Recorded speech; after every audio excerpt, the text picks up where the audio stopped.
Good evening. Hi. We are talking about dating again, so I see why you guys are trying to play it cool. It's working. I'm intimidated. American Sniper is a movie about Chris Kyle. I promise you I'm going to connect it. All right, just bear with me. All right, American Sniper is a biopic of Chris Kyle, who is the most decorated sharpshooter in American history. Over 250 confirmed kills, which I know you, Mennonite Church, we would never rejoice in that, but it's a pretty cool movie. And there's this scene in the movie where this guy's being trained. He's in sniper school, and he has a spotter who's using his binoculars and looking at a target, and then he is shooting at the target.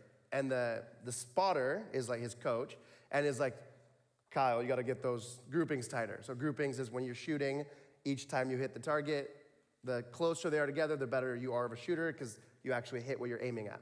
So his instructor used this line. He said, aim small, miss small. If you aim at a shirt button and you miss, you'll miss by 2 inches. Still get the heart. If you aim at a shirt, you'll miss by 2 feet. You don't hit the target at all. That little phrase, right, aim small, miss small, right, is what shooting is all about. You are aiming at a bullseye, and I think that image is a pretty good comparison to what the dating experience is like for so many people, right? Last week we talked about marriage, and we learned about the ideal God's design for marriage out of Malachi 2, and you might be thinking, well, I'd like to get there, I'd like to be married, but that's a tiny little bullseye, and I'm terrified of shooting my shot, because what if I miss? And so a lot of people just never shoot. But as Wayne Gretzky famously said, you miss 100% of the shots you don't take. Wayne Gretzky, Michael Scott, Fredy Orozco. Dating it requires you to shoot your shot. So I want to take that idea, aim small, miss small, and I want to use it kind of in dating. So I'm going to connect it to a proverb. So the thing I'm going to try to argue tonight is start with good enough, but end with great. If we aim small and aim at someone who is good enough, I think we might be surprised to find that that person might actually be great. So 2 points, start small and then end big. First point, start small. Proverbs 17, verse 24. I'm using one verse, but I'll talk a long time out of one verse. Proverbs 17, 24. The discerning sets his face towards wisdom, but the eyes of a fool are on the ends of the earth. Proverbs is a book in the Old Testament where Solomon and other writers of the scriptures gathered wisdom. And the way Proverbs works is you look at the world around you, or these prophets looked at the world around them and said, this is how I see the world working. And God's Spirit said, that is an accurate assessment of the world. Write that down. So when we read Proverbs, we're not just reading about their life, we're reading about things that help us in our life. So if we take this proverb, in each proverb you can find a principle that applies to a variety of things in life. So the principle of the discerning looking towards wisdom, but foolish people looking at the ends of the earth, I think reminds us that before we look at others, we should look at ourselves. In regards to dating, before you look at the many options, before you look at the ends of the earth, you should look in the mirror. So I want to talk about singleness. That's our first point, the starting small, and then we're going to talk about dating in the second point. So here in this first point, I'm making a few assumptions about singleness. So I just want to be honest so that you guys know that I'm on your team. I'm not just here as a dude who's been married a long time and thinks he knows everything. So my first assumption is a lot of you are single. I assume that because most of you are cool and you were kind of like being kind of cold with me, but not like uncool, you know, that kind of unapproachable, like, talk to me, but don't, right? You guys have that. It's working, right? I'm assuming that many of you are single, and in addition to being single, I'm assuming many of you don't want to be single. See, I haven't dated in a long time, but I remember the angst of shooting your shot and it not working out, and then having to see that person. And if you saw that person in the same class or in the same church, that sucked, and you were like, maybe I should move countries, right? Maybe you guys are more cool than me, but that's how I felt. So I'm making some assumptions that you can relate to that kind of experience. As a single, if you're single, you don't want to be. I'm assuming that if you're single, you probably have tried at some point to shoot your shot and it didn't work out. Or maybe it did work out, but then it didn't work out because you were dated and then broke up. Or dated, but it was terrible. So I think most people, or everyone starts single, but I think most people don't want to be single. And as you live in that season, I think we experience tremendous frustration. The realities of single life is that everyone starts that way. I mentioned already, I've been married a long time. My wife and I celebrated 10 years last summer. So I know, it's crazy. We made it, praise God. Thank you, Nate, he's on my team. It is crazy to think I have a decade living with the same girl and she still hasn't killed me. Wow. But as long as I have been married, I'm 33, so I've been married for 10 years. That means 23 of the years of my life, I was single. I actually didn't have someone. So 2/3 of my life, I lived single. Everyone starts that way. Every single person is born into a family of origin, and you should wait a while. You should be mature enough to date. So most people wait decades before they start dating, much less get married. The reality of life in a fallen world is not just people starting single, but then a lot of people end up single again, right? Through death, through divorce, through addictions, through infidelity. There are a lot of reasons that people end up back in that place, but many people who are single were not previously single, may even have been married. That might not be your story, but you certainly know people who have gone through the pain of divorce. So singleness is not just something that is for your younger years. It might be something you come back to. That's the reality of singleness. But more than that, as everyone is in their kind of single era, all of us are growing up. So that young adult window, so 18 to 30, or if you read sociology now, they talk about emerging adulthood, and it's 16 to 35. The window's getting bigger because our world is more complex and people have more pressure and people have more options, and what we have realized is that more options is not more better. So we live in a world where people feel more and more overwhelmed, but we live through the same things people have always lived through: disappointment, singleness, finding someone, ending up single again. What this does is it creates a lot of pressure for people. And in this season of singleness, which everyone starts in, and many people go back to, people are prone towards several mistakes. So I want to outline 3 ways that people struggle in their season of singleness before they even get to dating. The first one is people go through what I'll call an identity crisis. Because that desire for a relationship, which I consider a good and godly thing, it is a righteous thing to long for a spouse. It is a righteous thing to want to have a family. And as people want that, they start to lose track of the other things that they want. God's design for us is that we would be people that have purpose and have passions that push us towards those purposes. So all of us have vocations, hobbies, friends, faith expression. We want to live a certain kind of Christian life. But what happens to a lot of people is in the singleness, they have all these things they want to pursue, but those pursuits either shrink in importance or they get fully pushed aside as they pursue finding someone. People are discontent in their singleness. I remember back in the day when I was just out of high school, I said I wanted a girlfriend, but then the way I lived my life clearly communicated that I did not.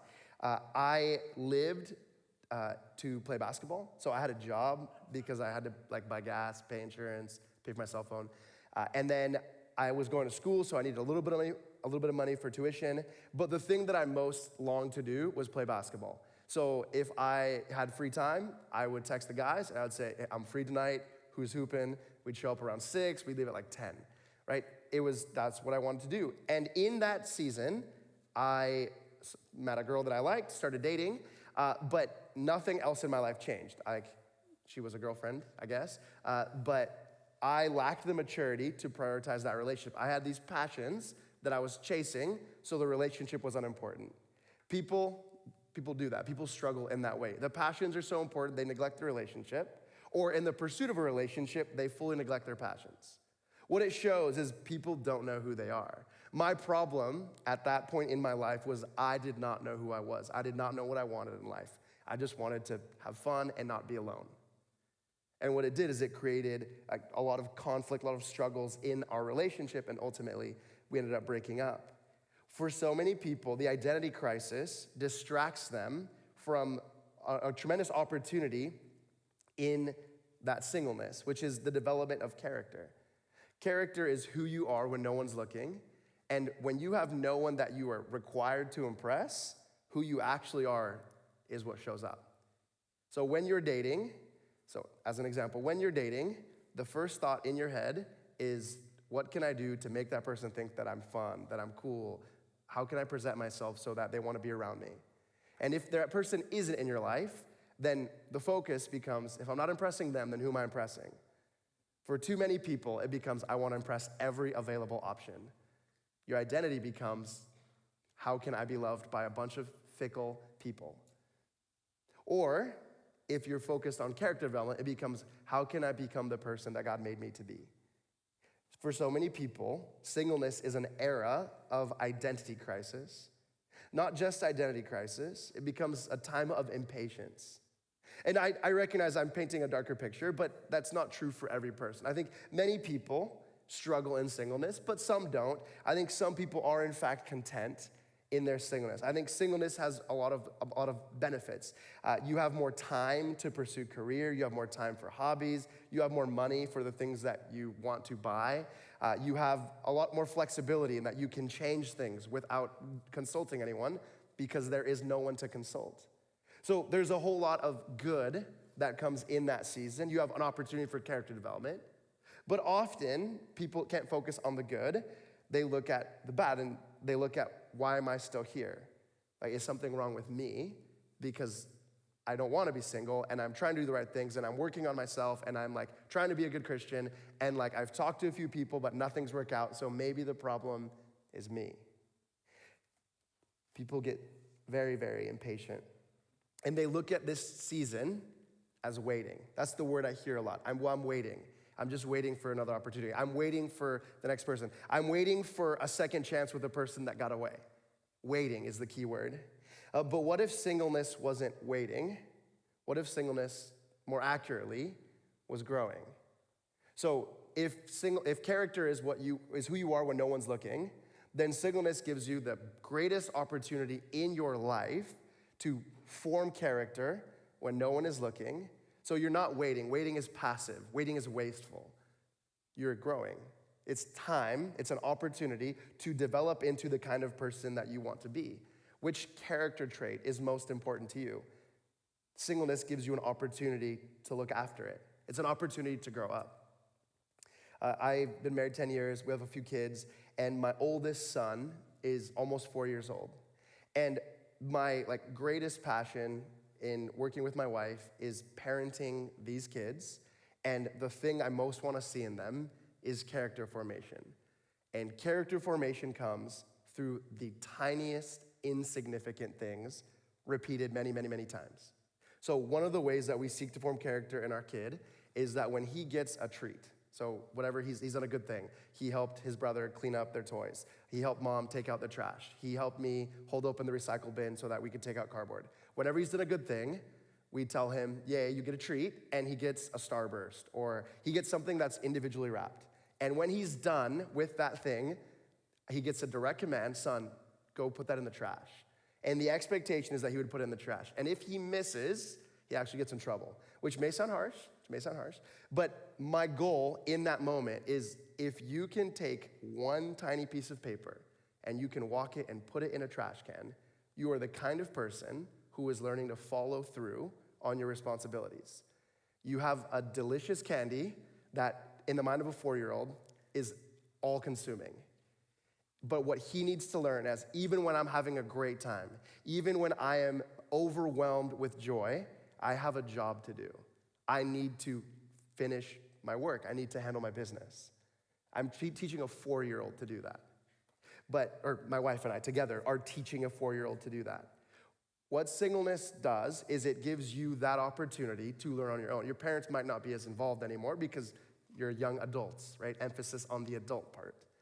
But Singleness gives you the opportunity to do a bunch of little things that end up making you into the right kind of person.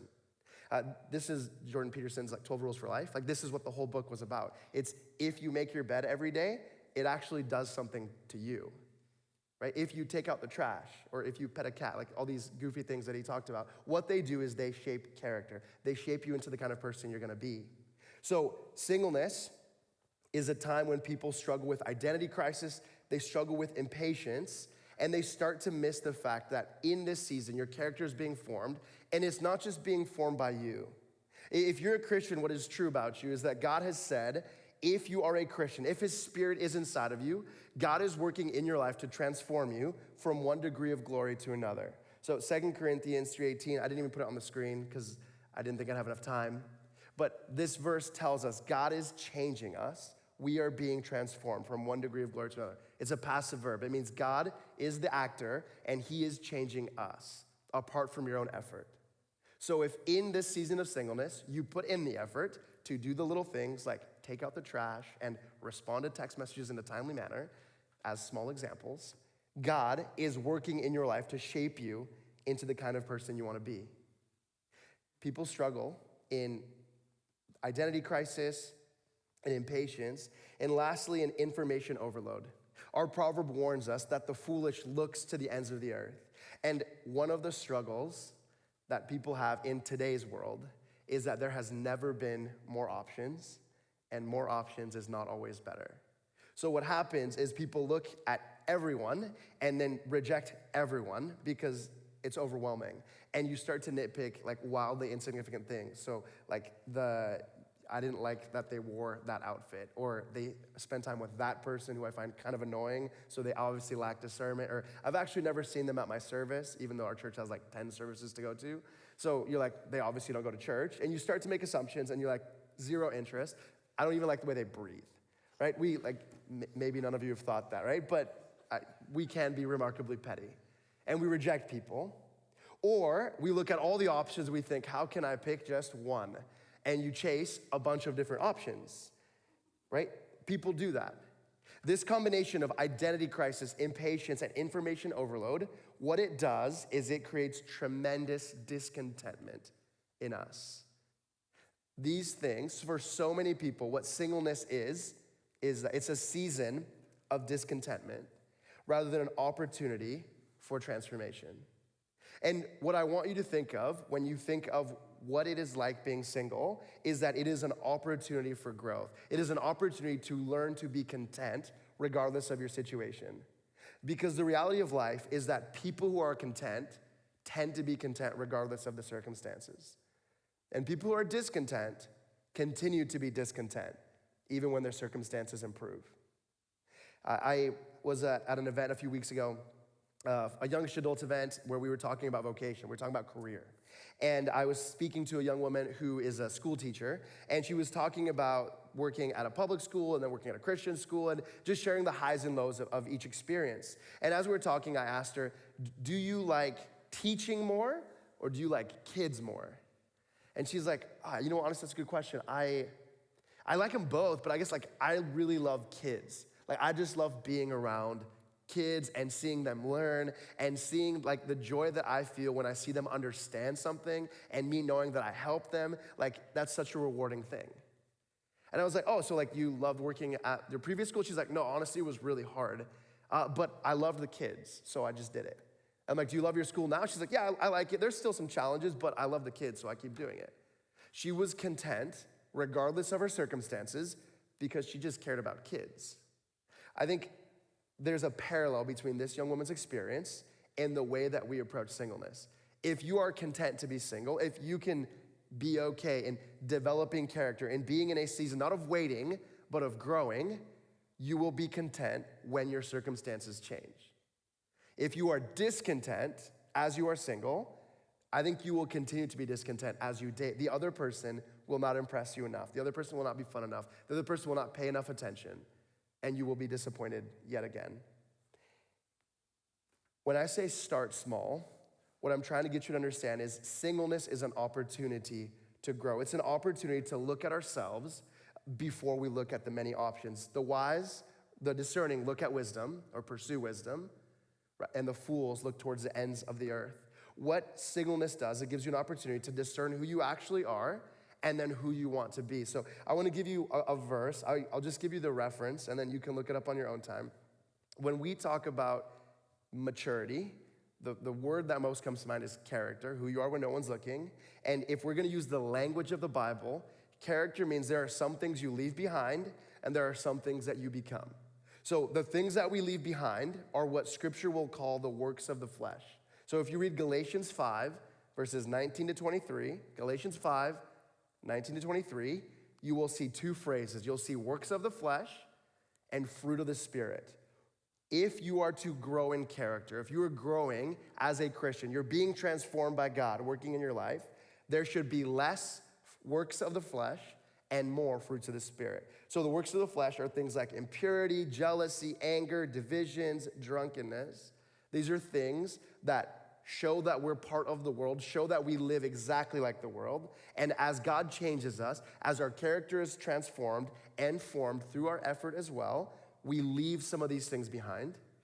And as God works in our life and fills us with His Spirit and empowers us to live the Christian life, we see more love, joy, peace, patience, kindness, goodness, faithfulness, gentleness, self-control. There are things we leave behind, and there are things that we become. Growing up, we start small so that we can grow up, and as we grow up, we are trying to become the right kind of person, a Christian with maturity. Character formation and service, I think, are the two biggest markers of maturity. The kind of person you are, leaving behind the flesh, pursuing the Spirit, and then the places where you help other people, particularly if those other people cannot pay you back. Those are the things that show that you are in fact growing up. Because as someone who's a few years ahead of you in adulthood, my life is constant service for other people.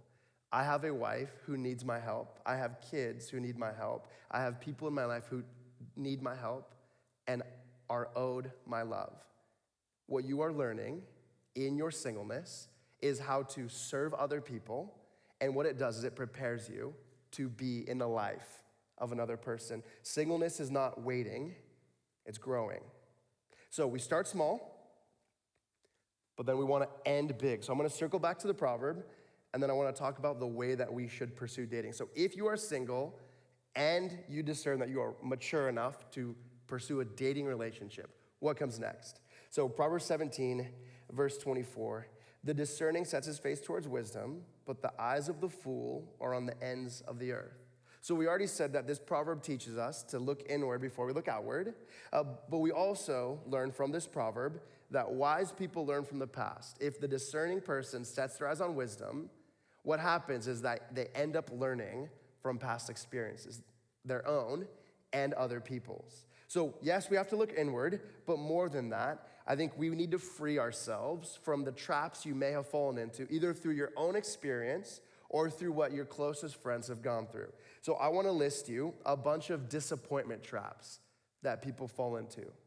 These are gathered through like 30, 40, 50 conversations with young adults, sharing their hurt, sharing their pains, sharing their frustrations about dating and where it goes wrong. We are disappointed. We fall into disappointment traps, either in ourselves, we're disappointed with ourselves, or we're disappointed with others. Those are the directions of the disappointment, but what they are is they're traps that get us stuck and prevent us from moving forward in a healthy way. So first, people fall into the trap of disappointment with self.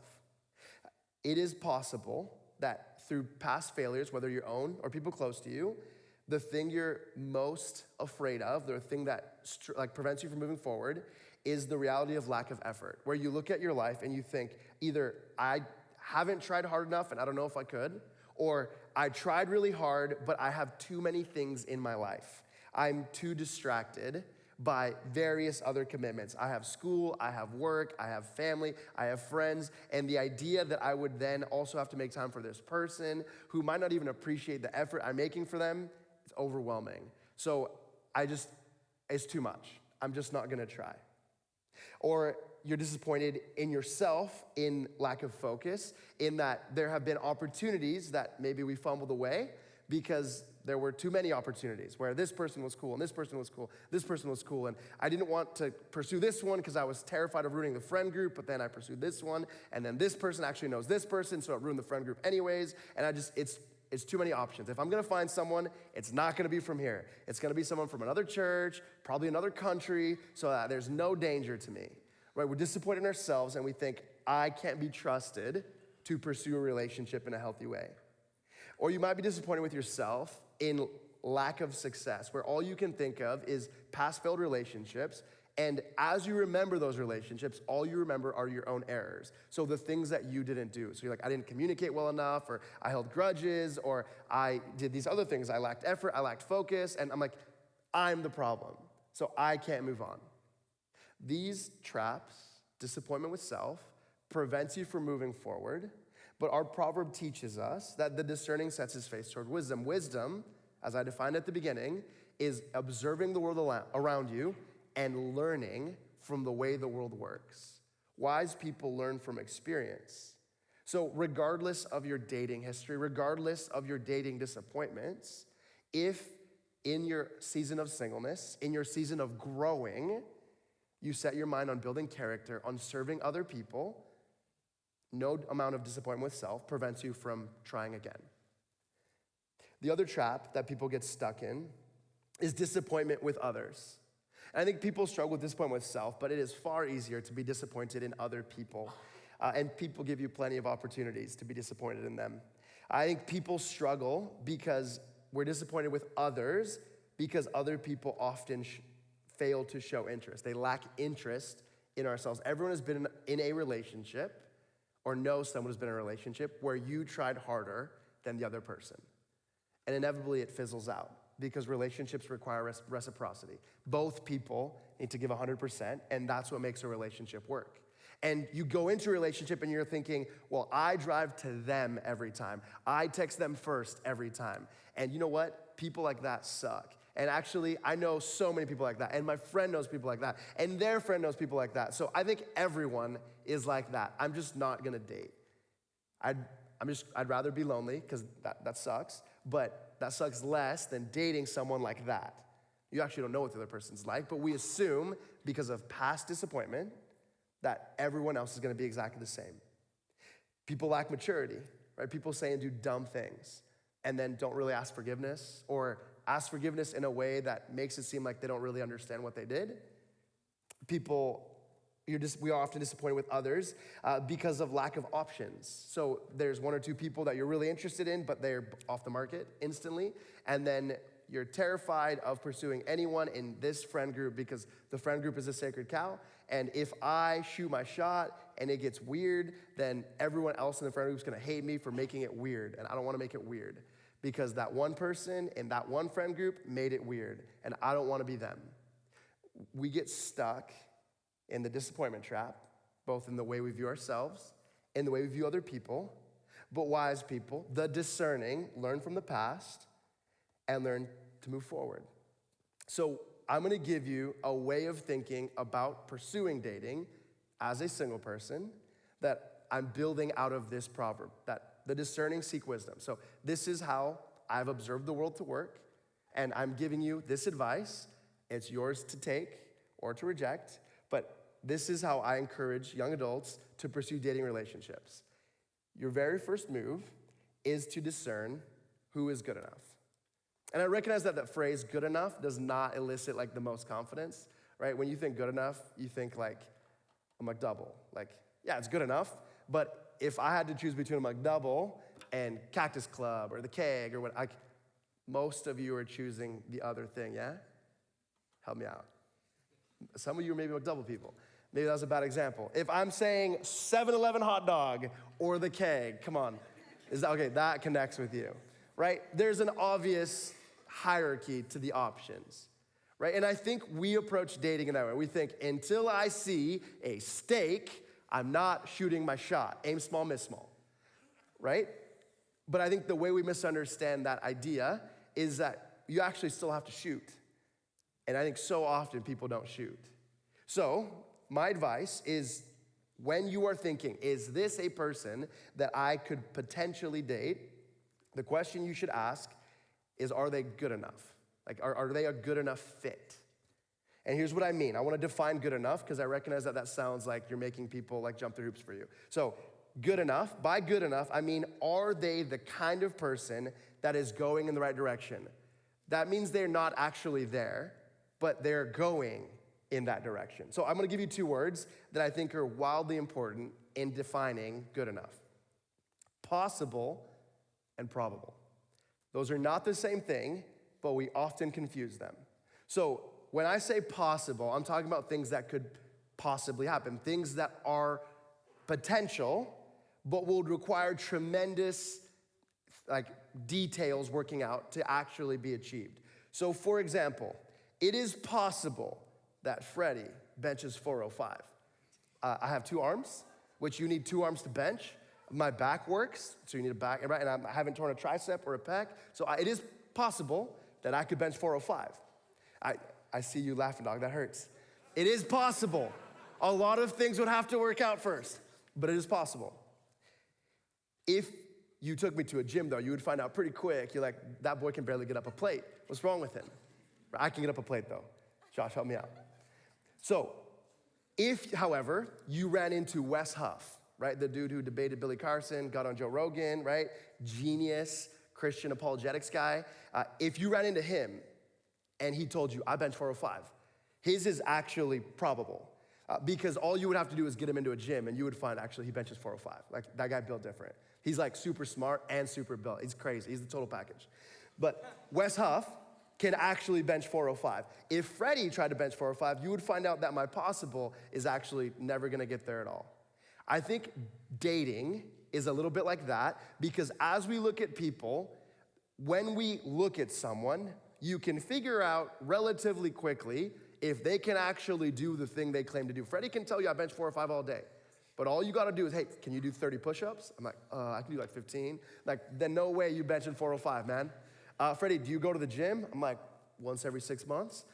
They're like, then no way you bench 405, right? You can learn pretty quick, is this person possibly good, or are they probably good? And by probably good, that's what I mean when I say good enough. The markers of people going in the right direction are simple things like church involvement, like job security or a plan for education. Like, have they been at the same job for more than like 2 weeks, right? Do they go to church every Sunday? Do they go if they don't sit with their friends or their family? Do they bounce around between services or do they go to the same place? Do they serve if they go to church? What are their friendships with family, or friendships like, and family relationships like? Are they stable? Are they long-term? If you meet someone and they seem to have good character, they go to church every single Sunday, and then they have lots of friends, but the longest friend in their life has been there for 2 years, I think that's a little bit of a moment to pause. You're like, you look awesome.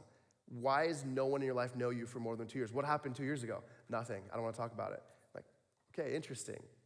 Right? When we talk to people who are good enough, we can find out if they're probably good enough, as in they're getting there, or if they're possibly good enough. Possible doesn't usually work out. Probable often works out. So I'm gonna give you 3 steps. Once you find someone who is good enough, here's the 3 steps. Pick a single target. I know that it seems crazy to say, but I'm just gonna say it because I think this is remarkably hard to do. Like, even in a room this big, right? You have more than one target you could potentially pick. And I think what derails people so often is they're like, well, I got lots of options. Why would I settle for one? Or they're not really options, like they're just friends. We're just friends. I'm not really shooting my shot. But you actually kind of need to, right? We aim small, miss small, but you actually have to shoot, if not just aim small. So pick one target. I'm gonna give you 2 things that help when you're picking the one target. So we wanna find someone who's good enough, but more than that, if you already have natural proximity with that person, that's a big deal. So if you see them in the same community group, if you go to the same service as them, if you stand in the same area at Amen Worship, that's proximity. That's a good thing. That means you have a natural opportunity to connect, and it will be far less intimidating when you walk through 100 people to go say hi, right? Not that you can't do that, but historically speaking, very few people do. So pick one target, natural proximity helps, and if you've ever actually talked to them before, that helps too. If you have no past negative experiences, that's super helpful. If you do have past negative experiences, then you can always try again. And you just try to say something with English words that they might understand. So pick one target. Then you actually have to shoot your shot. We aim small, miss small, right? But you only can miss small if you actually shot. So shoot your shot. So here's what I tell every single young adult I have ever spoken to about dating in the last 3 years. I'm sure I gave terrible advice longer ago, but in the last 3 years, this is the advice I've given every single person. Start with a coffee. But as you start with a coffee, here's the instructions. If you are a dude, you need a one-on-one conversation with the girl, and in this one-on-one conversation, you have to explicitly say, can I take you for a coffee? That doesn't mean you have to drive her. Girls are probably gonna say no if you offer to drive them because that's terrifying. Why would I get in a car with someone I've never met, right? But if you explicitly say, can I take you for a coffee? That removes a lot of lack of clarity. When they're like, this feels like a date. You're like, you don't have to say the date word because people freak out. But if you tell them, can I take you for a coffee? That is direct enough that it's clear, but not so direct that it's overbearing. So if you're a dude, that is what you have to do. As you are going for this date, or if you ask and that you agree next week is good, in that week, you cannot talk to another girl while you're waiting for that one coffee date. So the boys gotta hear that, right? So you pick the one target and you lock in the one date and then you throw away your phone, right? Don't talk to anyone else for that 1 week. You cannot close if you have too many options. So the boys, that's how you shoot your shot. If you are a girl and you want to be asked in a one-on-one conversation, you need to be in a one-on-one situation. So the thing that girls most struggle with, in my opinion, I'll just pause a little bit so they all stare me down. Women are pack animals. They never do anything alone. So if you are a single girl and you are hoping that a fellow would shoot a shot, and there's a young man who has been coached by Fredy, and he will look you in the face and respectfully say, can I take you for a coffee? That young man is probably not gonna talk to you if you are with 6 girls every single time he sees you. Yeah, see? But most girls are with 6 girls every time you see them. So if you are a single woman who has spent her season of singleness, not waiting, but growing, and who's saying, you know what, I feel ready. I've matured enough. I understand what it means to be a Christian. I'm not desperate for a relationship, but I would like to be in a relationship. There has to be at least some moments in your life, particularly in group settings, where you're sitting or standing by yourself so that you could even be approached. So if you're a guy, you have to talk to the girl and you have to ask for the date. If you're a girl, you have to be by yourself so that the guy could talk to you. This is just the way the world works. This is how God has made people. Men should pursue, women should be pursued. So to get to that first date, this is how it works. So pick a target, shoot your shot. Lastly, make your intentions clear. So once you get to this coffee date, the goal of the coffee date is that you're sitting face to face and can actually talk. And then you get to talk about all the things that you've gone through. So if singleness is not waiting, but growing, you should have a lot to say. You should have a lot to say about the places that you've served, the places that you've grown, the kind of person that you want to be, the passions you have in your life, what you think faith actually is. You should not run out of conversation. And as you have conversation, at some point towards the end of that conversation, you need to ask, and it doesn't matter if it's the guy or the girl this time, could we do this again? And if you are trying to progress a relationship, my advice that I tell every single person is ask for the second date while you're still at the first one, right? It gets way more awkward once you walk to the cars and then you're like, it would be, you know what, see ya. And then you know, we've all done it. We've all done it. So when you're sitting together, as terrifying as that is the least pressure you're gonna have in the entire conversation. So towards the end of the conversation, say, I had a really good time. I'd appreciate doing this again. Try to lock in a date. If the person dodges you, they're not interested, you shake their hand and you never talk to them again. No, I'm kidding. You can still talk to them again. No, but the whole point here is you want to have clarity. If you are interested in a second date, try to lock in the second date. The other person has a way of reaching you, right? We have social media. They can slide into the DM, so they can cancel at any point. What you're trying to do is if you're interested in a second date, lock in the second date in that conversation. We want to be clear with our intentions. I want a second date. I wasn't just here to like get to know you. I'm like trying to figure out like, I think you're great. I think you probably great. Could we go out again? Could we go for another coffee? Could I take you for dinner? The goal is to secure another date before the end of that date. And what I tell every person is build. You want to build from coffee to dinner.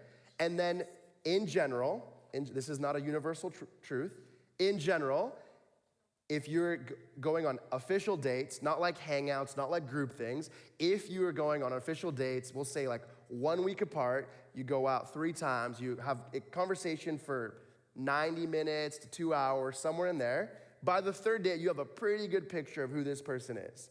At that point, if the other person has no clarity that you want to pursue a dating relationship, that's the easiest off-ramp in the world. We've gone on 3 dates, and I'm not feeling it. Hey, you were great.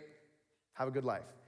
And if they're feeling it too, then you can keep going. And the goal would be that relatively soon, after that point, you would be able to lock in to an official relationship. I know people don't do that anymore. We get stuck in these situationships, whatever you kids call them nowadays. But when I was a kid, that's not what we did. You try to close. So try to close. So pick a target, shoot your shot, make your intentions clear. Lastly, and most importantly, be content with the outcome. The whole point of dating is that you want to date so you can find a spouse. If it doesn't work out, that doesn't mean you're broken. That doesn't mean you stink. It doesn't mean you're trash. It doesn't mean you're ugly. It doesn't mean you're lame. It means it didn't work out. And it is better to know that it didn't work out after 2 dates, after a year of dating, than after you've been married for 2 years or 10 years.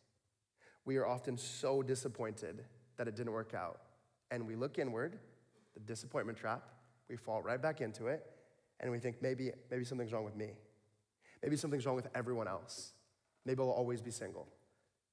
I'm giving you advice for life because I think marriage is good. I think dating is good, but I think singleness is an opportunity to grow. And if you try for dating and if you're pursuing marriage and it does not work out, you're right back to singleness, which is not waiting, it's growing. So as you grow, your pursuit then is sanctification, and it's not wasted. No time is wasted. The only time that's wasted is when you're waiting for something that didn't work out and you have no purpose, you have no movement, you're just waiting. But growing is never wasted. We start small, but we end big. I know it was weird to use a sniper movie as an opening illustration, but that line I find so helpful for talking about dating relationships. Aim small, miss small. Even if you miss, it might still work out. Start with good enough, and you might be surprised to find that that person is great. Start with good enough, but end with great. So let me pray for us. Father God, thank you for this day and for this proverb. Lord, I recognize that dating is a super complex thing, and in 40 minutes or so, it's gonna be hard to cover everything. So God, I pray for a good conversation after this, that as people work through discussion questions, as people talk to their friends, as I talk to people after the service, that people would grow in wisdom, that they would learn from the experience of others around them, and that they would feel more equipped to go through singleness, to pursue growth in this season. And if they're in a relationship, God, I pray for wisdom on moving forward in the relationship, that people would know who they are and who they want to be. God, give us all wisdom. We all lack it. And in James 1:5, you remind us, if we lack wisdom, ask, and you will give generously. So give us eyes to see and help us continue to grow and be transformed from one degree of glory to another. We ask this in Jesus' name. Amen.